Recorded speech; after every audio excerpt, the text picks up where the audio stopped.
Muito bem, o ministro da Justiça e Segurança Pública, Sérgio Moro, disse à Folha de São Paulo que a decisão do Supremo Tribunal Federal sobre prisão após condenação em segunda instância piorou a percepção dos brasileiros sobre o combate à corrupção por parte do governo. Uma pesquisa divulgada pelo Datafolha revelou que 50% dos brasileiros consideram que a gestão do governo na área é ruim ou péssima, ante 44% do levantamento em agosto. Aspas. O que aconteceu nesse período para que essa percepção piorasse foi a revogação do precedente da segunda instância.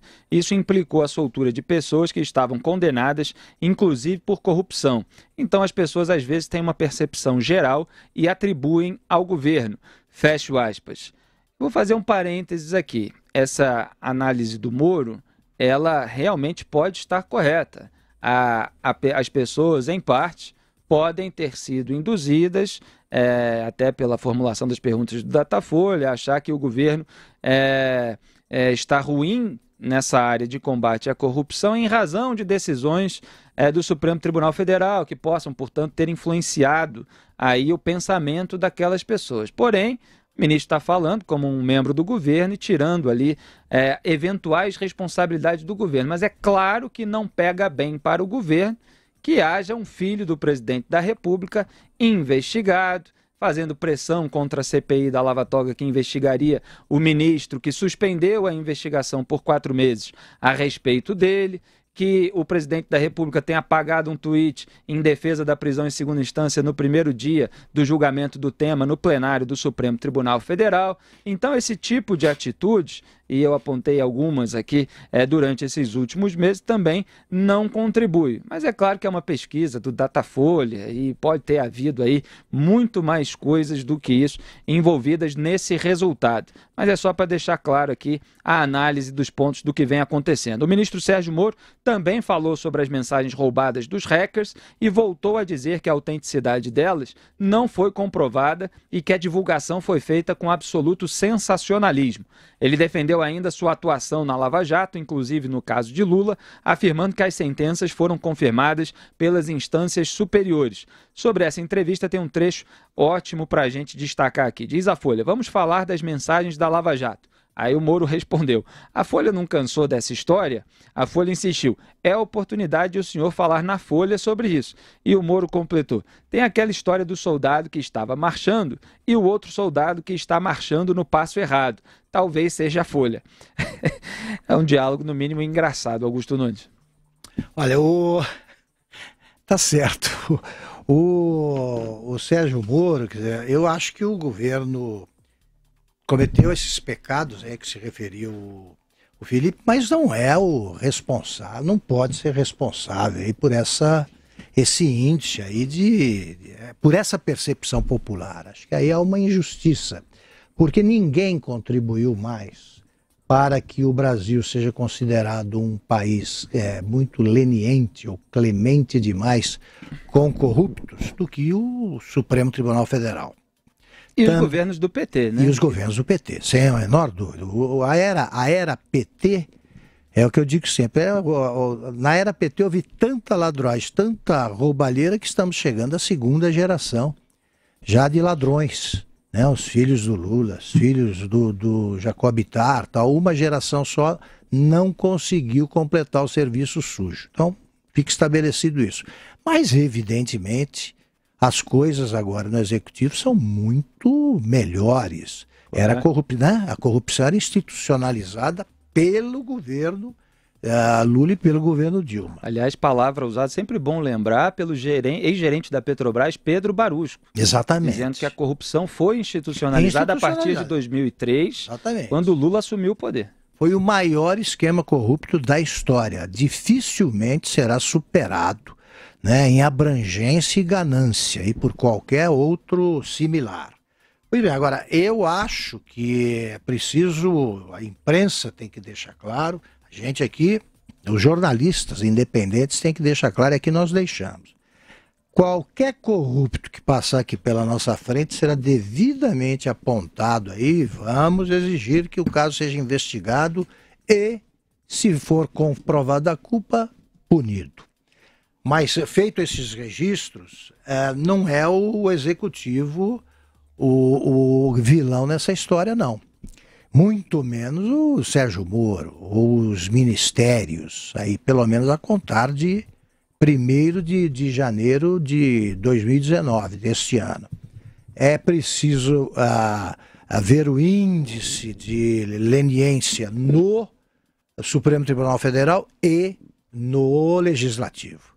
Porque o que fazem esses deputados e senadores, né, muitos, o que eles fazem o tempo todo é tentar botar pedras no caminho da Lava Jato e das demais operações anticorrupção existentes no Brasil. Então ali está o ovo da serpente. Se for dividir a culpa ali na Praça dos Três Poderes, o Supremo e o Legislativo disputam o primeiro lugar. O Executivo está bem lá atrás. Zé Maria. Olha, eu acho que o ministro Sérgio Moro está certíssimo. Olha, Augusto, quando era ainda presidente da Câmara, o então deputado Michel Temer, né, que depois foi à presidência do MDB, vice-presidência e presidente da República, ele me alertou sobre uma situação que agora eu vejo com muita transparência. É que para o cidadão comum, tudo é governo. Congresso é governo, Presidência da República, Palácio do Planalto é governo, Executivo, Judiciário é tudo governo, para o cidadão comum. E o ex-presidente Michel Temer tem razão nessa avaliação. E aí fica muito claro, para o cidadão é o governo. Não interessa se foi o Supremo Tribunal Federal que, olha, abriu a porta do inferno e ninguém sabe exatamente quais são os capetas que estão fugindo. É preciso rapidamente que o Congresso Nacional reaja e aprove agora uma regulamentação pesada sobre a condenação em segunda instância. Então, o ministro da Justiça, Sérgio Moro, tem toda a razão. Por outro lado, é um assunto que eu venho insistindo aqui. No imaginário popular, a prisão se dá logo depois do cometimento do crime. Isso porque ele vê. O cara estava roubando, chegou a polícia, prendeu, jogou no camburão e levou. Ele foi preso logo depois de roubar. É esse o imaginário popular. E agora todos mostraram ali o rei nu. Por quê? Nós ficamos sabendo todos, né, de que esse ladrão preso chega na delegacia, tem um advogado lá que vai soltá-lo. E ele fica esperando, aguardando em liberdade e tal, o julgamento até o quase nunca, que é o transitado em julgado. E esse debate todo mostrou que, indo ao Supremo Tribunal Federal, se garante a impunidade. E agora todo advogado já apresenta lá a petição inicial, a defesa, dizendo que, com base no artigo da Constituição tal, ou seja, vai inchar aí o judiciário, as petições do judiciário.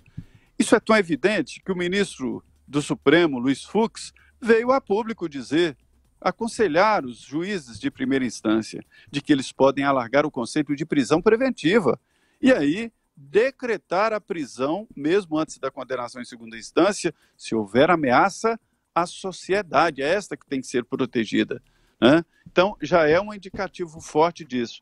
E o ministro fala com toda a razão, porque, na verdade, é isso que acontece, há um sentimento de impunidade. E isso é danoso demais para a segurança pública. Olha, Felipe, eu quando vejo aqui essa história de aumentar apenas para não sei o quê, eu acho isso sem resultado prático. É só definir que as penas têm que ser efetivamente cumpridas.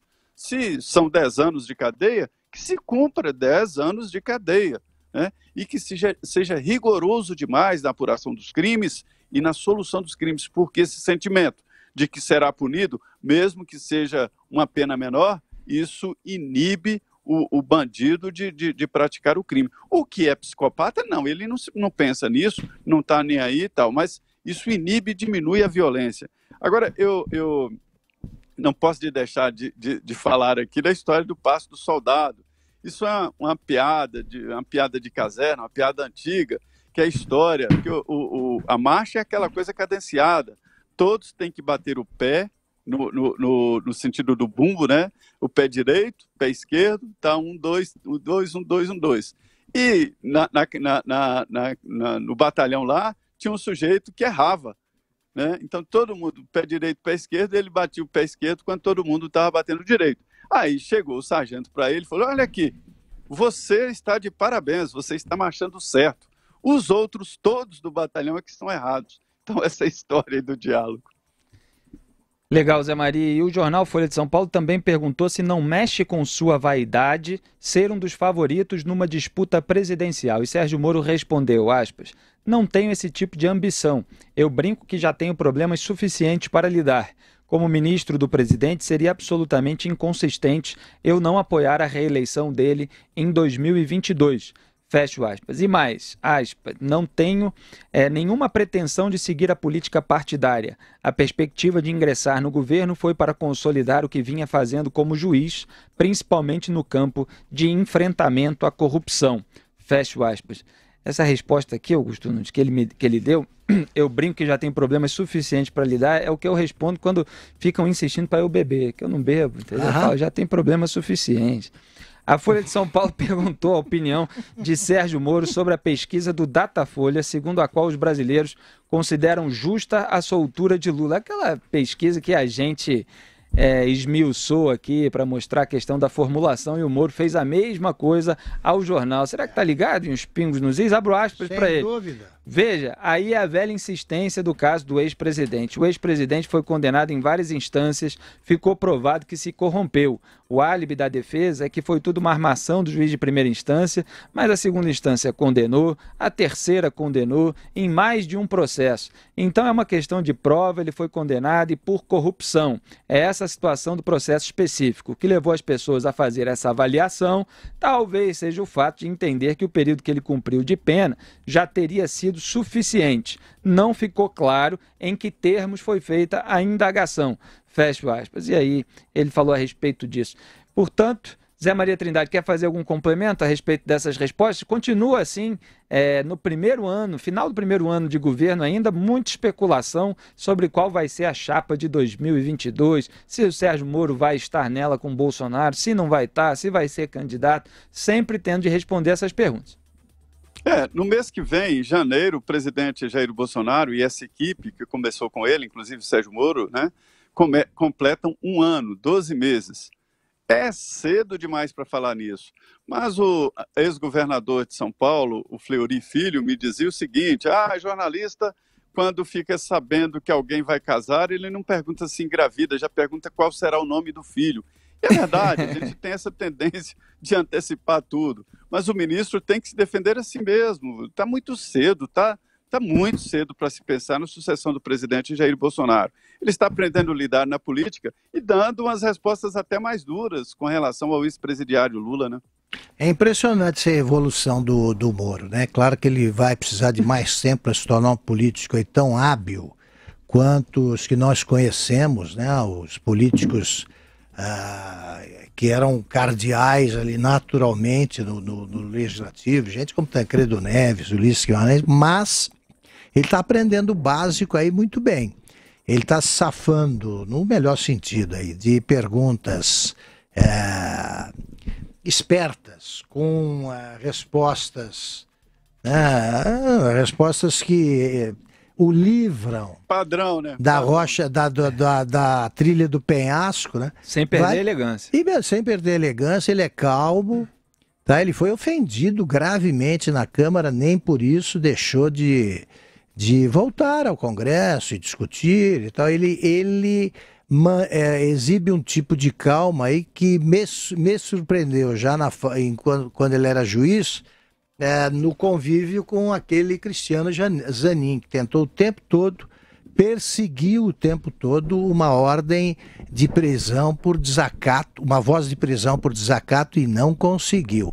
O Moro ficou ali, nem disse o que disse a Gabriela Hart, né? Isso aqui não vai acabar bem, no começo de uma audiência com o Lula. E agora ele está mais calmo ainda. Está colhendo os frutos do seu trabalho, né? Como dizem alguns dos nossos ouvintes, né, que são bem-humorados, se ele tem 53 no Datafolha, acho que tem aí uma margem de erro de 8 pontos para cima, para baixo, porque pode ter muito mais. Se o Datafolha lhe atribui esse índice altíssimo, é claro que ele sobreviveu com garbo, com tranquilidade a essa safadeza das mensagens hackeadas e roubadas, divulgadas aí ao longo do ano. Acho que continuam publicando, ninguém mais presta atenção.